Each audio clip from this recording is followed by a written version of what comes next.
Je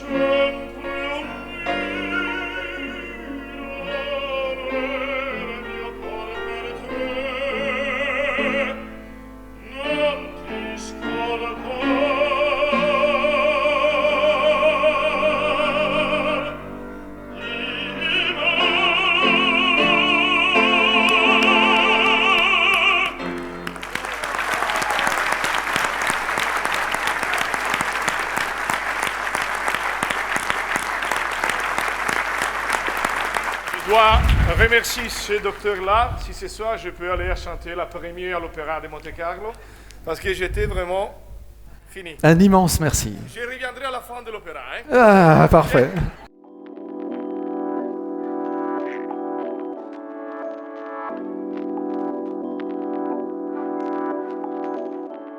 Bonsoir chers amis, c'est un immense honneur pour moi de vous accueillir tous. Alors ce soir, le sujet ça sera le dos dans tous ses états. Comment apporter de l'information, on va dire, pertinente sur un sujet pour lequel tant de propos sont tenus, tant de livres sont écrits, de médecins formés, de kinés mobilisés, tant d'acupuncteurs, tant d'ostéopathes. C'est la question que vous êtes en droit de vous poser ce soir. Alors, le mal de dos, tout d'abord, quelques chiffres. Et quand vous tapez sur Google, vous mettez mal de dos, vous avez 150 millions de résultats qui s'affichent. C'est 5 fois plus que si vous mettez mal de tête ou mal de ventre. Les douleurs du dos, les douleurs du rachis, ce sont des symptômes extrêmement répandus dans toute la population qui se manifestent par des lombalgies, des cervicalgies, des névralgies cervico-brachiales. 8 personnes sur 10 ont souffert d'un épisode douloureux dans leur vie en rapport avec la charpente de l'organisme et 1/5 en souffre actuellement. Et on sait que si on prend une population générale très très large, sur les 12 derniers mois, on sait que 35% des personnes ont souffert ou souffrent de problèmes de dos.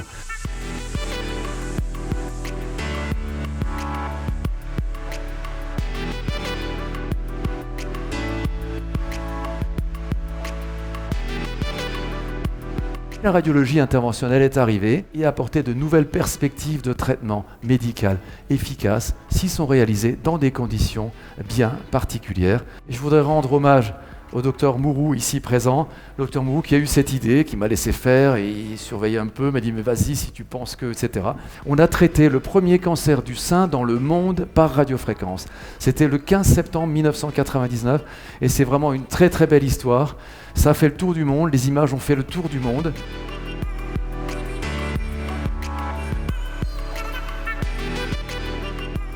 On est en 2017, voilà, tout a changé. Où en est la radiologie interventionnelle? Et comme je vous ai dit toujours, 2 priorités, c'est l'imagination. L'imagination, c'est quelque chose d'essentiel et qui est source d'innovation. Et nous y tenons vraiment beaucoup, beaucoup. On va parler des pathologies discales, c'est-à-dire le disque entre les vertèbres. On va parler des pathologies articulaires, c'est les petites articulations qui sont à l'arrière des vertèbres. Et on va parler des pathologies osseuses, c'est-à-dire c'est le corps de la vertèbre. Les pathologies discales sont essentiellement représentées par les problèmes d'hernie discale. 60% des douleurs sont liées à des pathologies inflammatoires et ça c'est le rôle des infiltrations. Les infiltrations vont faire un wash-out complet de ces phénomènes inflammatoires. Les techniques d'infiltration, c'est des infiltrations essentiellement de dérivés cortisonés très particuliers, mais on injecte aussi beaucoup d'autres choses. C'est une des interventions les plus courantes dans les pays industrialisés. Les infiltrations, quand c'est bien fait, ça marche. Et aucune infiltration ne doit faire mal. Sinon, c'est une infiltration qui est mal faite. Mais parfois, ça ne suffit pas. Parfois, il faut passer à l'étape au-dessus. Il faut toujours proposer autre chose. Et ça, c'est vraiment très, très important. Alors, c'est ce qu'on appelle les décompressions discales. Nous avons la chance à Monaco d'avoir toutes les techniques. Les techniques de laser, nous les avons développées depuis 1992 avec le docteur Mourou. Les techniques de radiofréquence, donc, ont suivi en 2004. Les techniques d'herniectomie en 2005. Et là, nous faisions partie des 5 centres évaluateurs en France pour savoir est-ce que oui ou non ça marche si on fait de l'extraction mécanique. Et maintenant, le discogel. Le laser, ça reste toujours le gold standard. Vous mettez gentiment une aiguille dans le disque. Tout ça, ça se fait sous simple anesthésie locale. Voilà. Et vous allez placer à l'intérieur de cette aiguille vous allez placer une petite fibre optique de 400 microns qui va vaporiser une partie du nucléus. Donc il y a moins de volume et donc moins de pression. Et donc l'hernie appuie moins sur la racine nerveuse. Et puis maintenant, on a ce produit on a été le premier centre donc, à l'évaluer. C'est ce qu'on appelle, on injecte ce gel stick. C'est un petit vermicelle qu'on va injecter et qui en 1 heure prend 10 fois son volume. Donc va remplacer, si vous voulez, le nucléus. En plus, ça va absorber tous les médiateurs de l'inflammation.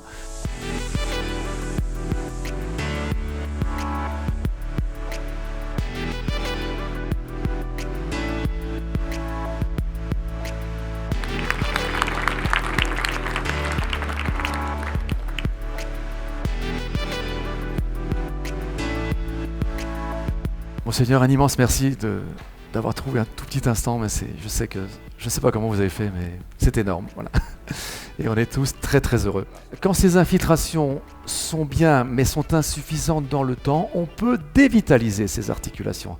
C'est-à-dire comme quand une dent qui fait mal, on la soigne, puis à un moment donné, certains dentistes dans la salle, on est obligé de la dévitaliser, et c'est le même principe.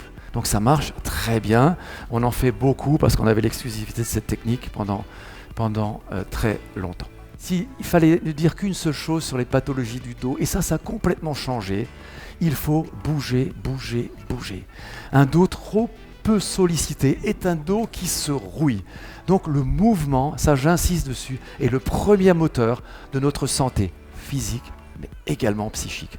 Et avant de venir ici, j'ai fait un grand footing pour être chaud avant d'être lancé dans l'arène. Il y a beaucoup de gens qui ont des névralgies faciales, mais ça n'intéresse personne.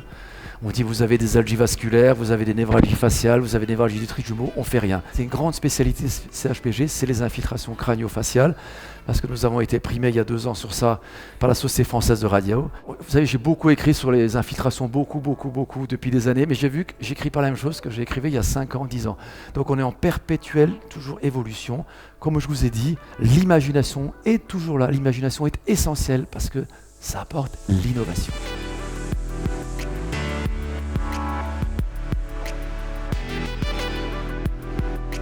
La cimentoplastie, c'est une vertèbre qui est fragilisée, et on va la consolider en injectant du ciment acrylique sous contrôle scanner scopique.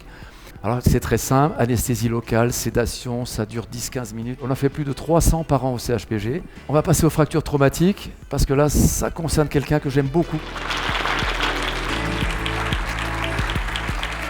Un homme d'une 60aine d'années a été happé par une vague sur le sentier des Douaniers au Cap d'Aille, au niveau de la Pointe Mala. C'est un rescapé et il est là avec nous, c'est la vraie vie. Messieurs, dames, bonsoir. Figurez-vous, après cette mésaventure, je vais beaucoup mieux qu'avant.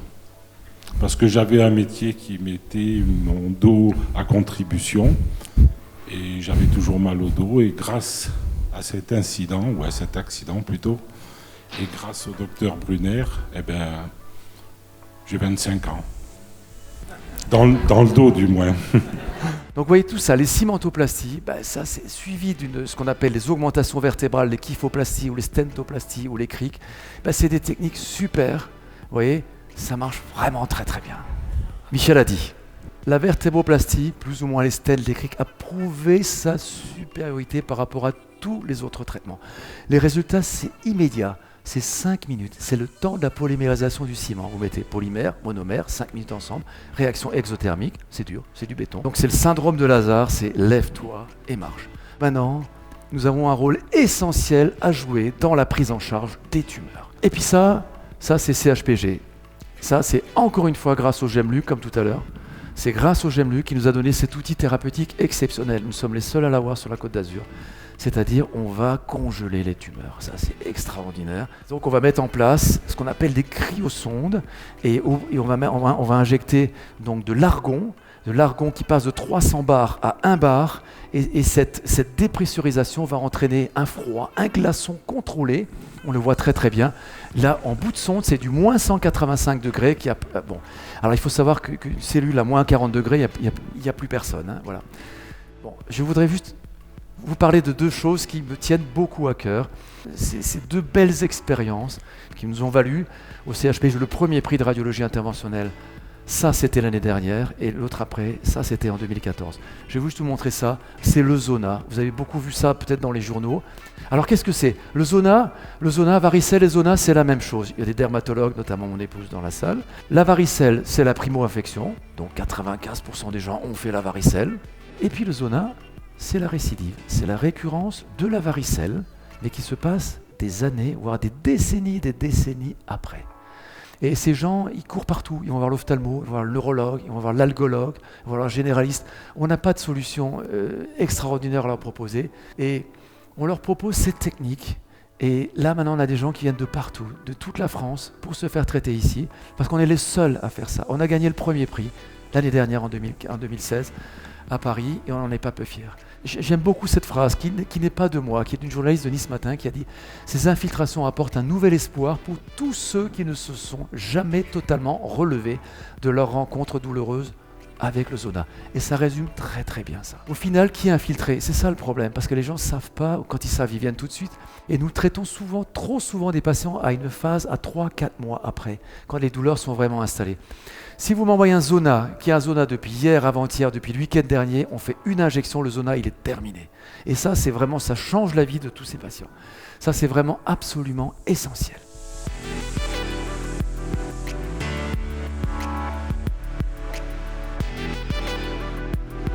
On va toujours plus loin et on cherche toujours à l'innovation. Et là, je vais vous parler juste un tout petit mot de ce qu'on appelle les aiguilles précourbées. Ça, c'est le premier brevet médical monégasque. Je l'ai présenté à l'Académie nationale de médecine en 2013. C'est bien les aiguilles droites, mais est-ce qu'on ne peut pas améliorer cet outil ? Et j'ai pensé aux animaux. Tous ceux qui ont des cornes, des défenses, des bois, tous, tout est courbe. Il n'y a rien qui est droit, Le bon Dieu, il n'en a fait qu'un seul qui avait une corne droite, c'était la licorne. Puis il a vu, il a dit, stade de légende. Donc, tout est courbe. Et c'est pas par hasard, c'est pour faire le tour. Parce que les aiguilles droites, vous pouvez faire que ça. Tous les internes qui sont dans mon service, à la fin, ils utilisent tous ces aiguilles courbes parce qu'ils savent que c'est un outil. C'est du made in Monaco, c'est du made in CHPG. Tout le monde vient apprendre comment, parce qu'il faut les manipuler. Vous êtes en face, hop, petite rotation de 90 degrés, vous êtes en face, pouf, prélèvement, terminé. C'est gagné. L'abdomen, vous voyez, on peut accéder au pancréas en passant au-dessus du côlon, en dessous. Enfin bon, c'est vraiment très très spectaculaire. On peut faire beaucoup de choses au-dessus des prothèses, on peut se balader. C'est comme une véritable clé qui nous permet d'ouvrir de nouveaux espaces. Donc j'ai dit, essayer l'aiguille courbe, c'est l'adopter. C'est l'aiguille du futur, c'est l'arme fatale. Et c'est le Monaco Device. Voilà. Et ça a gagné le premier prix. Donc là, on n'est pas peu fiers.